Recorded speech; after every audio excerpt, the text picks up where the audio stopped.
um pouco mais tosco, mas mais moderno também, que é a tua doença que você acabou de superá-la, não é? Graças a Deus. Foi quando que tu fez teve decretado que tu tá livre? Faz uma semana. É?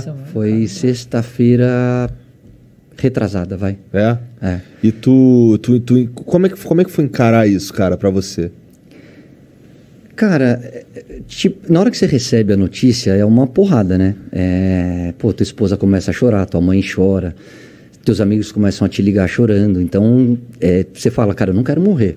Claro. Eu sempre fui um cara saudável, sempre fiz exercício, sempre me cuidei. De repente me aparece um linfoma. Eu fui fazer uma fisioterapia de prevenção pro joelho, porque eu tenho 3 cirurgias no joelho, então eu alongo, de vez em quando ele dá uma soltada. E no final ele me achou mais tenso, falou... Vira, quero alongar teu pescoço. E ele achou um caroço. Eu falei, você viu que tem um carocinho aqui? Cara, eu pus a mão assim e falei, não vi, mas tem mesmo. Ele falou, vai dar uma olhada, fala com teu pai, meu pai é médico. Não falei. Semana seguinte voltei na fisioterapia, aí ele alongou de novo e falou, você falou com seu pai? Eu falei, Cadu Ramos, o fisioterapeuta. Eu falei, Cadu, não falei. Mas na minha cabeça eu falei, ele tá preocupado, alguma coisa tem. Uhum. Aí eu falei, pai, dá um pulinho aqui, dá uma olhada no meu pescoço. Ele olhou e falou, pode ligar pros teus amigos e amanhã eu quero que você vá pro hospital. Eu falei, por que você acha que preocupa? Ele falou, quando eu bato o olho, filho, meu pai é patologista clínico, né, laboratório, faz exame de sangue, esses exames. Ele falou, eu sei quando é uma lesão muscular, quando é uma picada de inseto e dessa vez eu não sei o que é. E se eu não sei, você tem que checar. Eu entrei no hospital, fiz todos os exames e foi detectado um linfoma de Hodgkin, que é um tipo, graças a Deus, o menos agressivo de um tipo de câncer. Eu tinha o Caioba Soccer Camp, que é um camp que eu faço para as crianças, 7 dias depois, isso tudo foi numa quinta. Não nesse fim de semana, no outro, 10 dias depois eu tinha o camp na Bahia, a gente estava 1 ano e meio sem fazer o Caioba.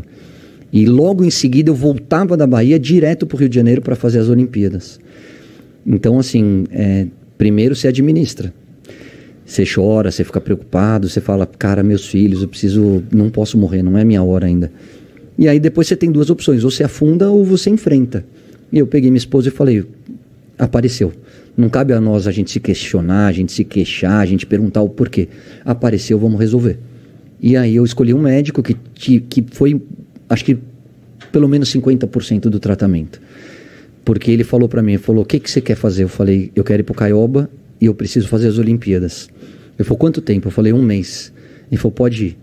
Pode ir porque eu preciso que você esteja com a cabeça boa e eu preciso que você esteja forte para enfrentar a quimioterapia. E aí eu fiz tudo isso, fiz as Olimpíadas já sabendo do câncer, não contei para ninguém. Voltei e comecei a quimioterapia, foram 2 meses de químio. Falei com o meu médico, ele falou, Caio, acho que você vai conseguir passar por ela continuando a trabalhar e sem ninguém saber. Eu falei, é contagioso? Ele falou, nem um pouco, você não oferece perigo para ninguém. Eu falei, qual é o risco? Ele falou, um mal-estar, o enjoo, algumas dores que vão surgir no teu corpo, porque é um tratamento agressivo. E eu falei, tá tudo certo. Minha vida inteira foi trabalhar no limiar da dor, porque como atleta, volto a dizer, eu tenho 3 cirurgias de joelho, um nariz quebrado, ponto pela cara inteira, um ombro fora do lugar, torção, lesão muscular, praticamente um Frankenstein do esporte. Então, assim, a dor não me incomoda, eu sei lidar com ela. Eu falei, vambora, então vambora. E a minha preocupação passou a ser o meu filho. E eu não queria que ele soubesse, que ele sofresse, que ele achasse que fosse acontecer alguma coisa de grave. Até o momento que era um dos riscos do efeito colateral, a queda de cabelo. E começou a cair. E aí eu vou falar para vocês que eu fiz assim uns 4 ou 5 jogos, fora os programas, com maquiagem pra caramba, porque eu tinha muita falha na cabeça. Então a minha esposa passava aquela tinta preta, depois ela passava aquele pozinho preto e vambora. E ao invés de chegar 1 hora antes do jogo, eu chegava 20 minutos antes do jogo. Os caras, você tá chegando em cima da hora. Eu falei, não, E na minha cabeça eu falei, eu sei que não é o certo, mas eles 1 hora vão entender. E acabava o jogo, eu ia embora, não ficava pra resenha. Por quê? Porque se você puxa meu cabelo, ele cai. E muitas vezes, se você encosta em mim, ele também cairia. Eu puxando o cabelo, eu ficaria careca. E foi uma libertação, cara. Aí na hora que eu cheguei pra minha esposa e falei, amor, acho que tá na hora da gente tornar público. Liguei pra Globo. Agradeço aos meus diretores, a Joana e o GG, porque eles foram muito legais. Eles falaram, primeiro, a decisão é sua, o que você quer fazer? Eu falei, eu quero tornar público. Ele falou, como você quer fazer? Eu falei, isso que eu queria discutir com vocês. Vamos através de uma rede social, vamos falar na TV. Era uma sexta-feira, era uma quinta-feira, e no domingo tinha Brasil e Argentina, uma besteirinha, um jogo quase não vale nada. E foi o que não teve, né? Foi o que não teve. E aí eles falaram, Caio, a decisão é sua. Eu falei, eu só queria continuar trabalhando, porque me faz bem. É a hora que eu consigo me concentrar, esquecer um pouquinho do tratamento, esquecer das dores. Ele falou, se você tá forte, você vai continuar. E aí foi pensado, era véspera de um feriado, eu falei, por que eu vou soltar na sexta-feira? Porque já não tem programa de fofoca, né? De sábado até segunda-feira, pelo menos. A repercussão que vai acontecer é nas redes sociais, e aí é a minha palavra. E foi uma coisa que eles me disseram, falou, Caio, a gente só queria te pedir uma coisa. Assume se for para assumir, assume rápido. Por quê? Porque se as pessoas perceberem que você está ficando careca, vão começar a especular. E aí vão achar que você está mentindo, que você está escondendo. Então, a verdade tem que vir através de você.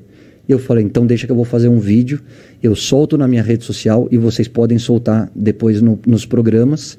E eu falo uma vez sobre o tema.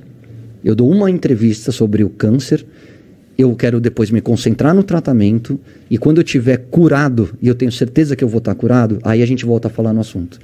E aí eles repercutiram no Globoesporte.com. No dia seguinte eu fiz uma matéria com o Felipe Andreoli pro Globo Esporte. E no domingo com o Galvão, aí eu já estava em casa, porque aí a Globo falou, ó, você está com câncer, cai a sua imunidade, você está tratando, fazendo uma quimioterapia, a gente precisa tomar um pouco de cuidado. Estamos no meio da pandemia. No meio de uma pandemia, fique em casa e faz por Skype. Eu falei, tá tudo certo. Não posso me despedir nesse jogo? Ele falou, não. Aí entra o cuidado que a Globo precisa ter. Eu falei, vocês estão corretíssimos, eu faço de casa.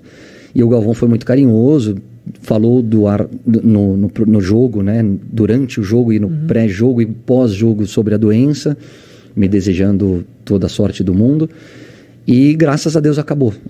Fiz a minha última sessão de quimioterapia, repeti o PET scan, que é uma ressonância que você faz para ver se ainda existe algum caroço, se alguma parte espalhada pelo corpo, e não tem mais nada. O linfoma saiu, 100% de sucesso no tratamento. E aí eu falei, então agora vamos falar sobre o assunto, porque eu acho que eu recebi tanta mensagem carinhosa, e-mail, nas redes sociais, ligações, mensagens pelo WhatsApp, mas de tanta, muito mais do que eu acho que eu mereço, muito mais do que eu imaginava, de gente falando, cara, eu tô te colocando na minha oração, vai dar tudo certo. Pô, o meu vídeo deu 1,5 milhão de visualizações, é um número surreal, eu nunca tive esse alcance. E aí você fala, puxa, é legal, faz bem fazer o bem. Talvez agora eu esteja tendo um retorno que eu nunca imaginei, mas, poxa, eu sempre fui um cara que tentei tratar todo mundo com respeito, com carinho, respeitando as diferenças. E eu acho que isso é um legado do esporte, sabe? De você você joga e depende do cara do teu lado. Então, ele é mais pobre, ele é branco, ele é preto, ele é mais rico, ele é mais bonito, ele é mais... Dane-se, ali a gente tá junto.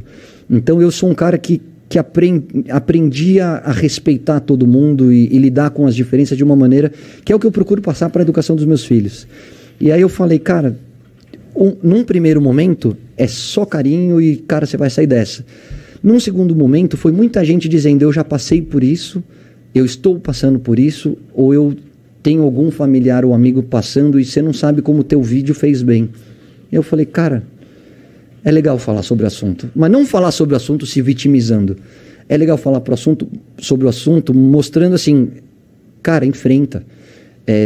Acredita na medicina, e a gente tem muitos caras bons, muitos médicos e médicas boas. A medicina no Brasil é uma referência. Você tem uma família boa do teu lado, você tem bons amigos. Levanta a cabeça e vamos em frente, porque tem fim e tem cura. E é uma coisa que eu aprendi. A primeira conquista é o diagnóstico da doença. Quanto mais rápido você diagnosticar, maior é o sucesso do tratamento. E eu diagnostiquei muito rápido. Graças a Deus, estava só no pescoço. Graças a Deus, hoje eu estou zerado, sem risco nenhum. Começa uma radioterapia agora, que é leve, que não é nada demais. Mas como diz o Galvão, eu nunca encarei dessa forma, tá? Na minha cabeça era me manter forte, blindar um pouquinho meus filhos, para que eles não sofressem com isso. E passar de uma maneira muito serena por todo esse processo. Mas o Galvão falou, é o maior de um cara que se dedicou ao esporte, é o maior jogo da tua vida. E você vai vencer. E eu venci. Foi difícil? Foi difícil. 2 meses, enjoo, algumas coisas, umas dores abdominais, tem dias mais fáceis, tem dias menos fáceis. Tem momentos que você fica em casa, tem momento que cai tua imunidade, putz, você tem um aniversário de um parente, você tem alguma coisa que você tá louco para ir, mesmo respeitando todos os protocolos de Covid, mas você pode estar lá, mas você fala, cara, você não pode, porque tua imunidade tá no 0, e aí se você pegar uma infecção, aí complica de verdade. Então você fica 2 meses em casa, cara. Você fica 2 meses jogado no sofá. Eu ainda disputei um campeonato de tênis, enfrentei, assim, o médico falou, vai até o seu limite, se você acha que dá, treina, joga e não muda a tua rotina, mas você vai sentir uma fadiga do tratamento. A partir da 3ª sessão já não conseguia mais, aí você tá mais fraco, você cansa, sabe, fica ofegante, você fala, opa, é hora de parar. Mas o importante é que acabou, e acabou, e eu sou muito grato a todas as pessoas que de alguma maneira tiraram um tempinho do seu dia para me mandar uma mensagem, para me colocar na sua oração, as famílias do Caioba, que é o nosso camp, que me entregaram um terço, uma imagem, cara, foi especial.